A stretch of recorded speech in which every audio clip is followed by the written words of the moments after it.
इससे पहले हमने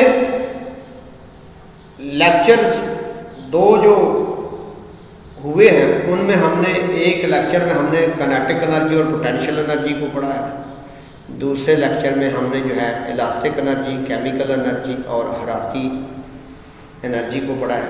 आज हम जो पढ़ेंगे वो है रोशनी की एनर्जी, इलेक्ट्रिकल एनर्जी और न्यूक्लियर एनर्जी। आज एनर्जी की इकसाम जो है वो कंप्लीट हो जाएंगी।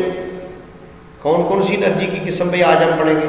रोशनी की एनर्जी, इलेक्ट्रिकल एनर्जी और न्यूक्लियर एनर्जी आज हम पढ़ेंगे। इनकी कुछ एग्जाम्पल पहले आपको दिखाता हूं। ये लाइट एनर्जी है, रोशनी की एनर्जी है। सूरज से जो रोशनी हासिल होती है उस एनर्जी को हम जो इस्तेमाल करते हैं, पौधे इस्तेमाल करते हैं। ये लाइट एनर्जी की किस्म है, ये इलेक्ट्रिकल एनर्जी की किस्म है। बिजली घर में बड़े बड़े खंभे लगे हुए होते हैं, उनसे एनर्जी इस तरह पास हो रही होती है उन तारों के ऊपर। ये 11,000 वोल्ट इसमें से गुजर रही है। और ये देखें ना, जो इसमें कितनी स्पीड से चार्ज जो है वो गुजर रहे हैं। ये जो है न्यूक्लियर एनर्जी है।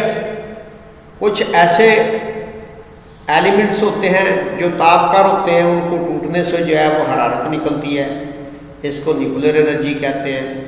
न्यूक्लियर एनर्जी से हम जो है मुख्तलिफ न्यूक्लियर एनर्जी से हम इलेक्ट्रिसिटी भी पैदा करते हैं और बहुत सी जो है मशीनरी चलाने के लिए इसको हम जो है इस्तेमाल करते हैं। ये जो न्यूक्लियर एनर्जी है, एटम बम ये चल रहा है, जो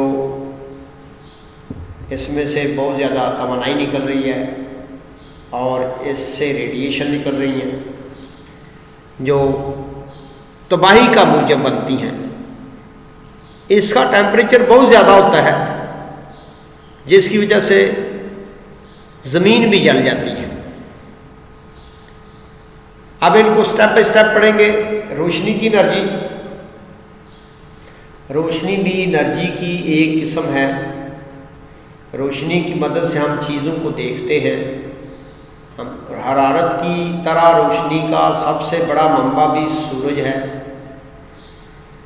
हरारत सबसे ज़्यादा बड़ा मंबा जो है हरारत का वो भी सूरज है, और रोशनी का भी सबसे बड़ा मंबा जो है वो सूरज है। बल्ब में जब करंट गुजरता है तो ये रोशनी खारिज करता है।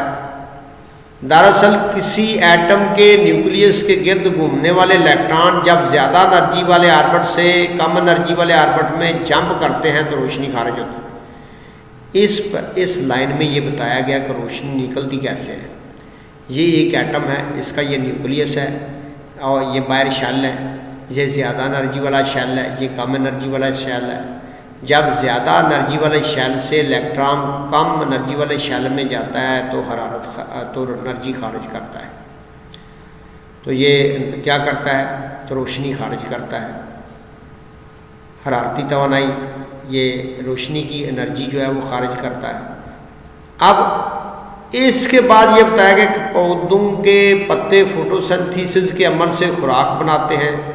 रोशनी के बगैर ये अमल नहीं हो सकता। अब ये उसके बारे में बताया गया। ये पौधे के जो पत्ते हैं ये रोशनी के ज़रिए खुराक बनाते हैं। अगर पौधों के पत्तों पे रोशनी ना पड़े तो पौधे खुराक नहीं बना सकते। ये इस लाइन में लिखा हुआ है। पौधों के पत्ते, ये जो अमल, जिस अमल के ज़रिए वो खुराक बनाते हैं उसे फोटोसिंथेसिस कहते हैं। Photosynthesis is the process in which the carbon dioxide react with water in the formation of glucose and oxygen gas is evolved. तो फोटोसिंथेसिस के अमल से खुराक तैयार करते हैं। रोशनी के बगैर ये अमल नहीं हो सकता। अगर रोशनी नहीं है तो पत्तों में खुराक नहीं बन सकती। ये दूसरी मिसाल है। तीसरी मिसाल है, तमाम ज़मीनी मखलूक़ात की ग़िज़ाई ज़रूरियात का इन्हिसार बिलावास्ता और बिलावास्ता पौधों की तैयार करदा खुराक पर है। जो पौधे खुराक बनाते हैं रोशनी की मदद से, वो खुराक तमाम ज़मीनी मखलूक़ात की ग़िज़ाई ज़रूरियात को पूरा करती है।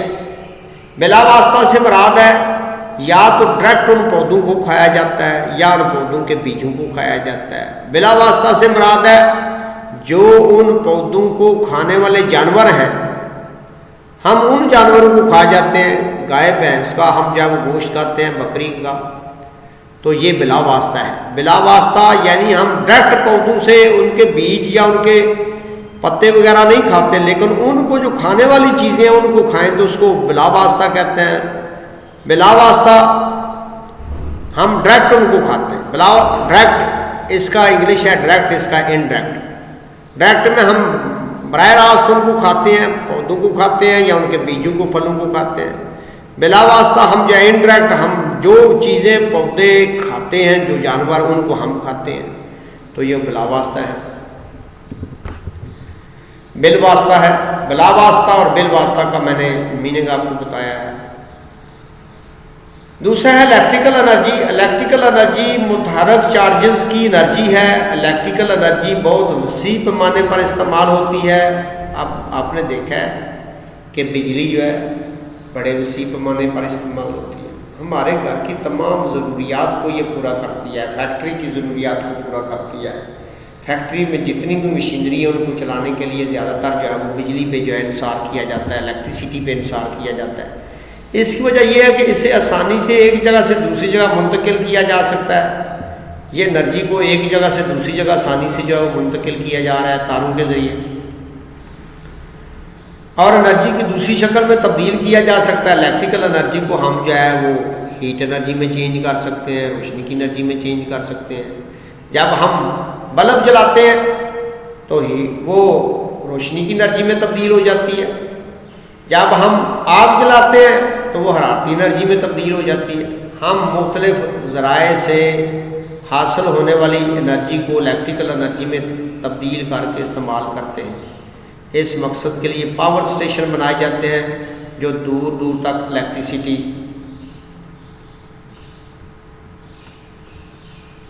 को लेकर जाते हैं, जिनसे दूर दूर तक इलेक्ट्रिसिटी जो है वो चली जाती है। ये लाइट एनर्जी की एग्जांपल दी गई है। लाइट एनर्जी से पौधे जो हैं खुराक बनाते हैं, और उस लाइट एनर्जी को हम बिला वास्ता या बिल वास्ता जो है इस्तेमाल करते हैं। ये जो है इलेक्ट्रिकल एनर्जी की एग्जांपल दी गई है। इलेक्ट्रिकल एनर्जी जो है वो पावर स्टेशन से जो है उसको स्टोर किया जाता है और उससे मुख्तलिफ जो है वो काम लिए जाते हैं।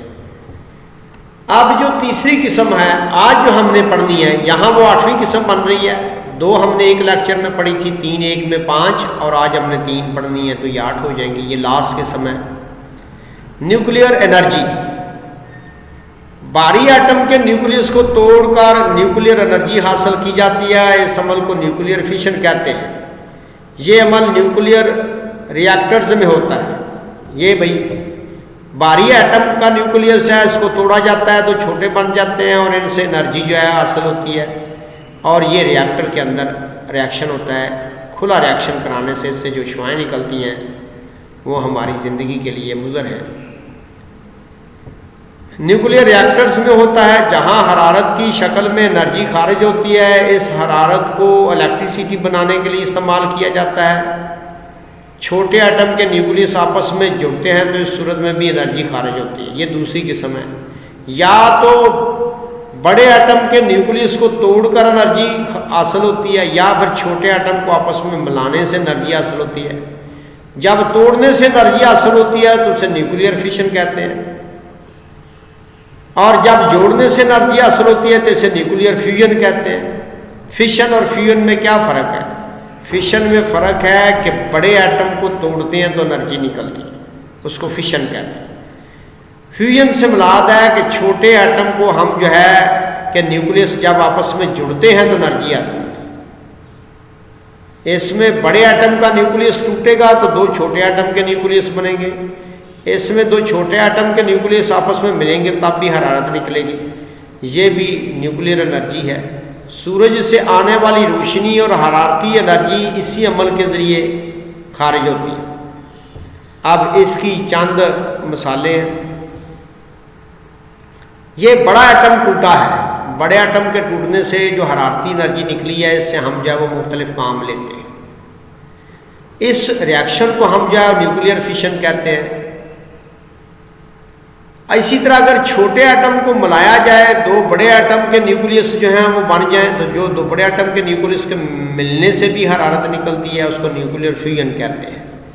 ये एक यूरेनियम का एटम है। इस यूरेनियम के एटम को न्यूट्रॉन का इस पर अटैक किया, ये टूटा है, टूटने से ये दो छोटे न्यूक्लियस बने हैं और साथ ये जो है एनर्जी, ये जो एनर्जी निकल रही है 200, इसमें million electron volt, mega volts, इससे एनर्जी निकलती है।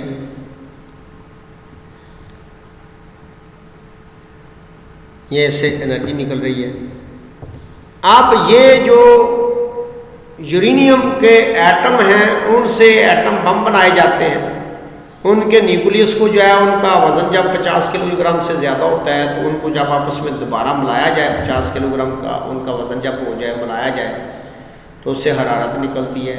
इस तर्ज अमल पे जो है वो एटम बम बनाए जाते हैं, जो तबाही का सबब बनते हैं। तो आज हमने जो पढ़ा है, रोशनी की एक एनर्जी हमने पढ़ी है, इलेक्ट्रिकल एनर्जी पढ़ी है और न्यूक्लियर एनर्जी पढ़ी है। रोशनी की एनर्जी जिससे हम जो है वो मुख्तलिफ काम लेते हैं। रोशनी का सबसे बड़ा मंबा जो है सूरज है, बल्ब हम इससे जलाते हैं। एनर्जी पैदा कैसे होती है? जब एक ऑर्बिट में इलेक्ट्रॉन ज़्यादा एनर्जी से कम एनर्जी में पैदा आता है तो उसमें रोशनी पैदा होती है। फोटोसिंथेसिस के ज़रिए भी जो है रोशनी के ज़रिए पौधे जो हैं वो खुराक बनाते हैं और सारी मखलूक जो है इसको डायरेक्ट या इनडायरेक्ट इस्तेमाल करती है। इलेक्ट्रिकल एनर्जी हम जब बिजली पैदा करते हैं, ये बिजली जो है बहुत ज़्यादा इसका इस्तेमाल है। हम इस बिजली से जो है घरों को चलाते हैं, फैक्ट्री को चलाते हैं। ये पावर स्टेशन पे जो है इसको जो है महफूज किया जाता है। ये पत्ते से जो है वो लाइट एनर्जी केमिकल एनर्जी में चेंज हो रही है, ये इलेक्ट्रिसिटी है। न्यूक्लियर एनर्जी में न्यूक्लियस या तो न्यूक्लियस के आपस में मिलने से या न्यूक्लियस के टूटने से, न्यूक्लियर के टूटने से जो एनर्जी हासिल होती है उसे न्यूक्लियर फिशन कहते हैं। न्यूक्लियस के मिलने से जो एनर्जी मिलती है उसको न्यूक्लियर फ्यूजन कहते हैं। दो तरह से एनर्जी हासिल होती है। ये एक यूरेनियम के एटम को जो है न्यूट्रॉन के ज़रिए तोड़ा जाए, ये एक रिएक्टर में होता है। ये अमल जो है वो किसी रिएक्टर में होता है, उसमें ये एनर्जी निकलती है। ये जो एनर्जी निकलती है इसे हम महफूज करके इससे बिजली पैदा करते हैं और इससे हरारत हासिल करते हैं। ये एनर्जी भी इसी से निकल रही है, इसके टूटने से, यूरेनियम के टूटने से एनर्जी निकल रही है, जैसे एटम बम बनाए जाते हैं। Thank you.